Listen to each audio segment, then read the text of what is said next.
Everyone.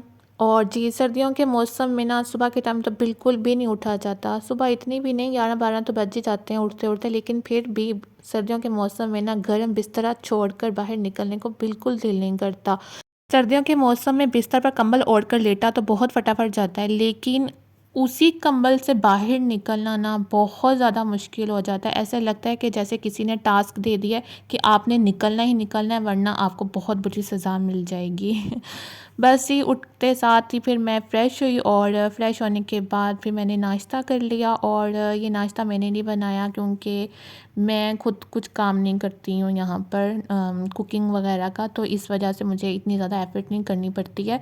तो बस यहाँ पर मुझे फ्रेंच टोस्ट और साथ मेरी फ़ेवरेट चाय मुझे मिल गई थी खाने को, बस मैं वही खा रही थी। और मैं आपको ना अपना हाथ दिखाती हूँ जहाँ पर मुझे ना गरम गरम पतीला लगा था, और कब का लगा हुआ है, लेकिन अभी तक इसका निशान नहीं जा रहा, और लगा भी फ्रंट पे हुआ है। तो इतना बुरा लगता है कि जब भी कुछ खाती हूँ ना तो मुझे नज़र आता है, तो मुझे बहुत ही यानी होता है कि मेरे हैंड पे लग गया निशान और अभी तक नहीं जा रहा। और मैंने ना यूट्यूब से बहुत ज़्यादा ना ब्रेक ले ली थी क्योंकि मेरा व्लॉगिंग करने को ना अब दिल ही नहीं कर रहा था। तो बस मैंने इस वजह से ब्रेक ले ली थी, लेकिन सबने मुझे बहुत ज़्यादा इनकरेज किया कि आप ना व्लॉगिंग दोबारा से स्टार्ट करें, हमें पसंद है आपकी व्लॉगिंग। अस्सलाम वालेकुम everyone, welcome back to my YouTube channel Iqra lives vlog. I hope आप सब ठीक ठाक होंगे। अल्हम्दुलिल्लाह से मैं भी बिल्कुल ठीक हूँ। और जी, आज का जो व्लॉग है ना वो मेरी रूटीन वाइज ही बन रहा है, क्योंकि मेरी जो रूटीन है ना वो थोड़ी बिजी तो नहीं है, लेकिन फ्री वाली चल रही है। क्योंकि मेरे पास इतना कोई ख़ास काम करने वाला है नहीं है, लेकिन फिर भी मैं कोई ना कोई काम अपने लिए निकाल ज़रूर लेती हूँ। मैं कहती हूँ कि मैं काम करती रहूँगी ना तो मेरे लिए ज़्यादा बेहतर है। अगर बैठी बैठी ऐसे ही मेरी हड्डियों को जंग लग गया ना तो घर जाकर ना मुझे मम्मा से बहुत ज़्यादा डांट पड़ने वाली है, वरना मम्मा ने कहना अच्छी खासी मेरी काम करने वाली बेटी को क्या हो क्या गया है। और ना मैं घर जाऊंगी ना तो मुझे भी ना बैठने की आदत पड़ जाएगी, जैसे मैं यहाँ पर बैठती हूँ। तो इस वजह से ना मैं यहाँ पर ना कोई अपने लिए काम निकाल ही लेती हूँ ज़बरदस्ती। चलिए, अब मैं ना इस ब्लॉग को स्टार्ट करती हूँ। मैं बहुत देर से बातें कर रही हूँ। और दूसरी बात ये है कि जो विंटर के जो ड्रेस होते हैं ना, उनके जो दुपट्टे होते हैं वो बहुत ही ज़्यादा बड़े और हैवी होते हैं कि इनको कवर कर कर ना बिल्कुल भी कुछ काम नहीं किया जा सकता। और ख़ासकर किचन में तो मैं इतने बड़े दुपट्टे ओढ़ कर ना बिल्कुल भी काम नहीं कर सकती हूँ। मुझे होता है कि मैं दुपट्टा उतार कर ईजीली जल्दी से काम कर कर ना मैं फ्री हो जाऊँ, वरना ना अगर ये दुपट्टे लेकर काम करने लगे ना तो दुपट्टे ही संभालते रह जाऊँगी, काम तो मैं बिल्कुल भी नहीं कर पाऊँगी। चलें जी, अब मैं ब्लॉग को स्टार्ट करने लगी हूँ। और आपने इस ब्लॉग को भी ना बहुत ज़्यादा लाइक करना है और मेरे चैनल को सब्सक्राइब करना है। A few minutes later. दरख्वास्त सुनाओ। बखिदमत जनाब प्रिंसिपल साहब, अमेरिकन लाइफ ऑफ स्कूल अलिफ बेजीम, जनाब आली मुतबाना गुजारिश है कि मैं आपके इस अदारे में जमात नौम का तालिब इल्म हूँ। मैंने इम्तहान में नुमाया कामयाबी हासिल की है। मेरी गुजारिश है कि साहिबा की तबीयत कई माह से खराब है। मैं माह से खराब उन्होंने डॉक्टर के पास ले गया ले गई थी, एक यौम की रुखसत अनायत फरमा दें। मैं आपको यकीन दिलाती हूँ कि मैं अपनी पढ़ाई में कोई कसर नहीं होने दूंगी। अल वारिस होगी अलाइस आपकी शगीर अल बेटी हमजा थर्ड ईयर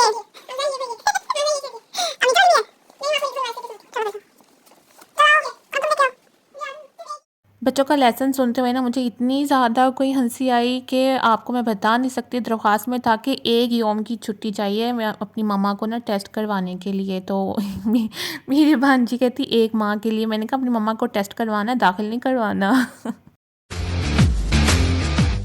अब जी, ब्रेक टाइम मैंने बच्चों को दे दिया है ताकि आप लोग थोड़ा सा रेस्ट कर लें और यहाँ कुछ खा पी लें, तो उसके बाद फिर मैं आप लोगों को ना अगेन पढ़ाना मैं स्टार्ट करती हूँ। और यहाँ पर मेरी कज़न ना आलू वाले पकोड़े बना रही है, और इन आलू वाले पकोड़ों को देख कर ना मुझे रमज़ान याद आ गया, क्योंकि रमज़ान में मैंने आलू वाले पकोड़े बहुत ज़्यादा खाए हैं, क्योंकि मुझे पालक वाले पकोड़े बिल्कुल भी नहीं पसंद थे। तो इस वजह से मैं ये बनाती थी, और इनकी स्मेल सूंघ कर ना मुझे बिल्कुल रमज़ान वाली फीलिंग्स आई हैं, क्योंकि एक तो होता है ना रमज़ान में ही ये चीज़ें बनती हैं, तो वो आज बनी है ना, तो बस मुझे रमज़ान की ना बहुत ज़्यादा वाइब्स आई हैं। और ये बने भी बहुत ज़्यादा मज़े के थे और मुझे पता ही नहीं था कि ये यानी मेरी कज़न ना बना रही है किचन में। मैं तो बच्चों के साथ बिज़ी थी, तो फिर मैंने कहा कि चलो बच्चों को ब्रेक देती हूँ ताकि वो थोड़ा सा रेस्ट कर लें, क्योंकि मैं उनको रेस्ट करने का बिल्कुल भी टाइम नहीं दे रही थी। जहाँ वो एक गलती करती थी ना, तो मैं उनको 5 बार पढ़ने के लिए देती थी कि आप पढ़ो। ये भी सोचती होंगी कि हम किसके पल्ले पड़ गए हैं क्योंकि ट्यूशन वाली ना इतनी यानी तवज्जो से बिल्कुल नहीं पढ़ाती हैं जितनी मैंने तवज्जो दी है। और मुझे अपना ना पुराना टाइम याद आ गया जब मैं टीचिंग करती थी और मैं भी इसी तरह ना बच्चों को लेसन याद करवाती थी और ख़ुद सर लेकर बैठ जाती थी, क्योंकि बहुत टफ़ काम है ये काम करना। तो बस यहाँ पर जी पकोड़े इंजॉय किए जा रहे हैं। और बस मैंने कहा कि मेरी कज़न ने तो चलो पकोड़े बना लिए, तो चाय मैं बना देती हूँ। बस मैं यहाँ पर चाय बना रही थी। और आज मुझे आप बताइएगा कमेंट सेक्शन में कि आपको मेरा व्लॉग कैसा लगा है, क्योंकि मेरा बिल्कुल भी नहीं दिल कर रहा था कि मैं व्लॉगिंग दोबारा स्टार्ट करूं, क्योंकि पता नहीं ऐसा क्या था कि मेरा दिल ही नहीं करता था कि मैं कुछ करूं। तो सब मुझे कहते थे कि व्लॉग बनाया करो, तो बस दिल ही नहीं कर रहा था कि मैं व्लॉग बनाऊं, मोबाइल पकड़ूं।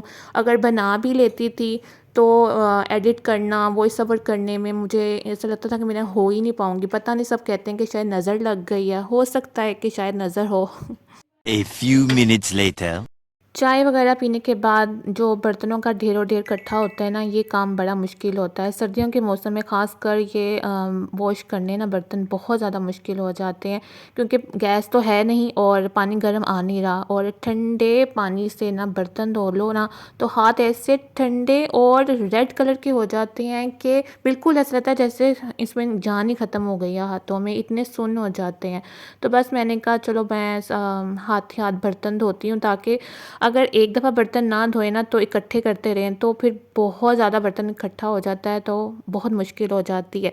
मैं साथ ही साथ बर्तन वॉश करने के ही हक़ में हूँ, क्योंकि इससे ये होता है कि आसानी से किचन भी यानी क्लीन हो जाता है और आपको ज़्यादा खड़ा होने की ज़रूरत भी नहीं पड़ती है।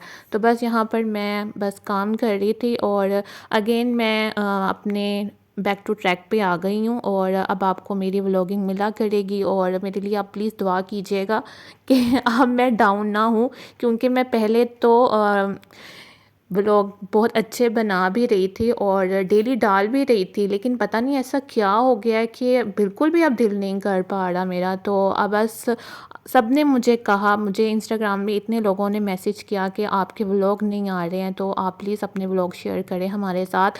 आपको देखकर हमें पॉजिटिव वाइब्स आती हैं और हमारा भी बहुत ज़्यादा दिल करता है कि हम भी आपको देखकर ना काम स्टार्ट किया करें।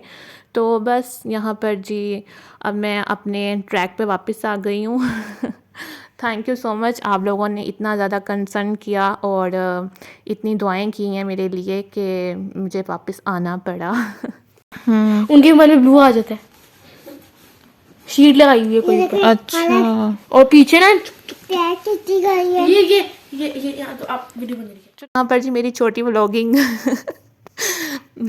मेरी ये जो छोटी भांजी है ना, मुझे देख देख कर ना इसको व्लॉगिंग का ना शौक़ पड़ गया है और ये यहाँ पर ना अपनी व्लॉगिंग कर रही है। और बस मुझे देखती थी ना कि मैं कैमरा पकड़ती थी, व्लॉगिंग करती थी, सेम ये भी वैसे ही कर रही थी ये हमें देखती थी ना कि हम कपड़े कैसे प्रेस करते हैं, तो बस इसको भी बहुत ज़्यादा शौक़ चढ़ा हुआ था कि अपनी आयरन पकड़ती थी और अपने छोटे छोटे जो कपड़े होते थे ना वो आयरन करने लग जाती थी। और मैं इसको अभी सिखा रही थी कि कैसे कपड़े ना आयरन करते हैं। तो बस मेरा इसके साथ ना बहुत ज़्यादा दिल लगा रहता है और इसके साथ खेलती हूँ। ये मुझे खुद कहती है कि खाला मेरे साथ खेलो, बहुत ज़्यादा खेल खेलती है मेरे साथ, तो मज़ा भी बहुत आता है। हाँ बना दो सादी रोटी। हाँ जी, हाँ जी, आप बनाने लगी हो, चलो बनाओ, जल्दी से बनाओ, मुझे बहुत भूख लग रही है, जल्दी से बनाओ। A few minutes later.